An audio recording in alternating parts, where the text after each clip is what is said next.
2018, I was working from my laptop from a beautiful beach in Bali, drinking water right out of a fresh coconut and enjoying the warm ocean breeze, and I'm thinking, something was still missing and I couldn't put my finger on it.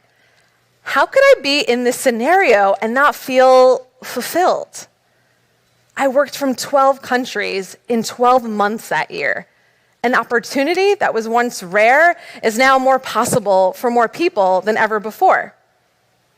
Spotify recently introduced their new Work from Anywhere policy, in which they're giving employees a choice of working wherever they do their most focused and creative thinking.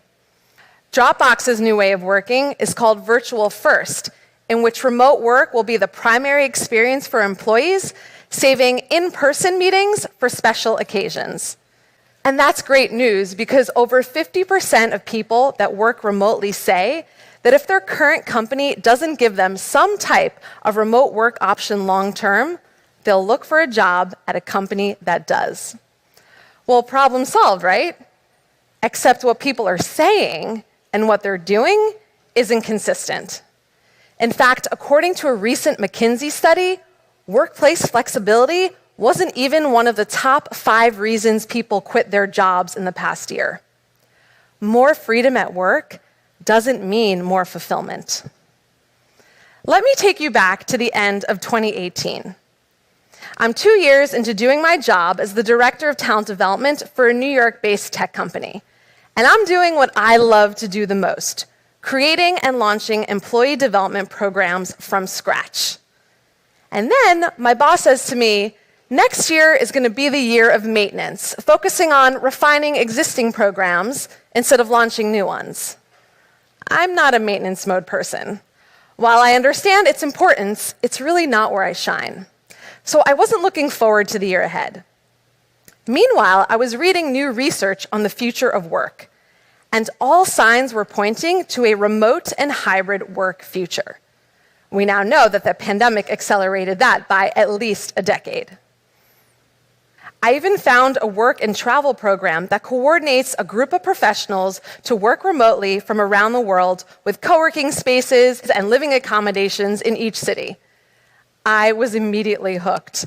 I had always wanted to travel for a longer period of time, but I thought I'd have to quit my job in order to do that. Then I thought, well, I could do maintenance mode from anywhere. And given my current company's global expansion plans, I knew I had to think about where current and future employees could be located. If I could convince my company that I should work remotely to better understand the opportunities and challenges that remote workers face, it could be a win-win for both of us. And a month later, I ended my apartment lease, sold my furniture, and hopped on a one-way flight from cold and snowy New York City to Lima, Peru, to start my year-long trip with my cohort. And let me tell you, those first few months were incredible. I attended a virtual team meeting from my co-working space at Lima before heading out to go surfing at sunset on a regular Tuesday. I launched a work program from inside of a pool in Puerto Escondido, Mexico. And I negotiated a contract from a cafe in Hanoi, Vietnam, before jumping on the back of a motorbike to go eat bun cha with friends. I met remote workers and digital nomads from around the world. Each of us had a different story of how we got there. Some had just been divorced or gotten out of long-term relationships and convinced their employers to let them work remotely so that they could get away. There were 3 corporate lawyers who all hated their jobs and thought that doing them from a beach would make it more tolerable. And some just wanted to be as far away from micromanagement and office politics as possible. But still, after a few months, when that honeymoon period was over and the novelty faded, we realized that traveling was just a Band-Aid solution for the real problems. I wondered, how could we get this work from anywhere life right? So I interviewed dozens of remote workers, I conducted a focus group, and I surveyed hundreds of people. And you know what I saw in all that data? Wherever you go, there you are. If you hate your job in Houston, you will hate it in Hanoi. What really needs fixing is your motivation to do the work itself. We believe we need a certain amount of money, to create or maintain the lifestyle that we've envisioned.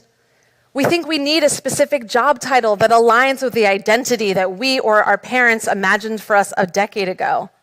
And we don't realize that we get stuck in the motions of work routines without intention. Minimizing these pressures around your money, identity, and routines, and focusing on opportunities for more growth, impact, and joy is the key to a more fulfilling career, no matter where you're located. And the good news is that you might not have to overhaul your career or life to feel fulfilled. Esther Perel, world-renowned psychotherapist and couples counselor, says that in the West today, most of us are going to have 2 or 3 marriages or committed relationships, and some of us are going to do it with the same person. Think about that for a second. She's saying that some of us will build and experience a new relationship with the same person. Perhaps something similar could be said about your relationship to your work at the same company. Perhaps after a challenging time, an enticing external offer, or having been together for a while, instead of breaking up, you could find and create a better path forward together. And I'm not saying you're going to get everything you want out of your current job, but given how much time you spend working, isn't it worth a shot to make it as fulfilling as possible? When the pandemic hit and much of the world went remote, I saw my corporate friends in the States follow the exact same trajectory that we did abroad. The thrill of working home in your pajamas, having more flexibility with your schedule, being able to do the laundry in between meetings, all of which can make a real difference in improving your daily life. But still, once the novelty faded and the reality set in, people had to face whatever underlying issues they'd had before the pandemic started. When the perks of an office job were taken away, whether it was the free snacks in the break room, the water cooler conversation with colleagues, what people were left with was the work itself and their motivation, or lack thereof, to do it. And they began to ask themselves really important questions. Do I even like my job? Is this really worth my time? Is this what I want to be doing? And these are great questions to ask. The problem is, for way too many people, they thought they had to completely overhaul their career or life. More people voluntarily quit their jobs in 2021 than any other year in recorded history. They wanted a fresh start and a new beginning after a challenging time. Here's the kicker, though. Almost 50% of the people that did find jobs after quitting say that their new job has not lived up to their expectations. They found out, just like we did, in Peru, Mexico, and Vietnam, that wherever you go, there you are. Perhaps you could start the next chapter of your career in an organization that knows you, where you've built credibility and trust and a network, and where they'd be willing to let you try things you haven't done before. Now, I'm not saying you should stay in a toxic work environment. And sometimes you do need a larger scale change, like a new job or new career. But before you make a decision that you think will make you happier, I want you to consider that happiness is a feeling that doesn't last. It often is what we want in the moment and depends on external circumstances. What does last, however, is fulfillment. Fulfillment is richer, deeper, and longer term, and often takes a longer amount of time and intention to get it. As you look to generate fulfillment, I want you to consider 3 questions tied to 3 of its key components that are more internally driven. The first is joy. What kind of work energizes you that you'd love to do more of? Now, I want you to remember that just because you're good at something, it doesn't mean that you enjoy doing it. So really consider what gives you a deep feeling of contentment. Next is impact.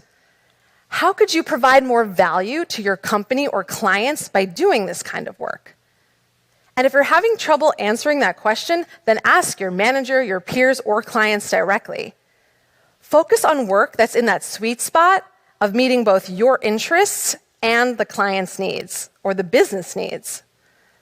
And finally, growth. Which knowledge or skills could you develop through these experiences?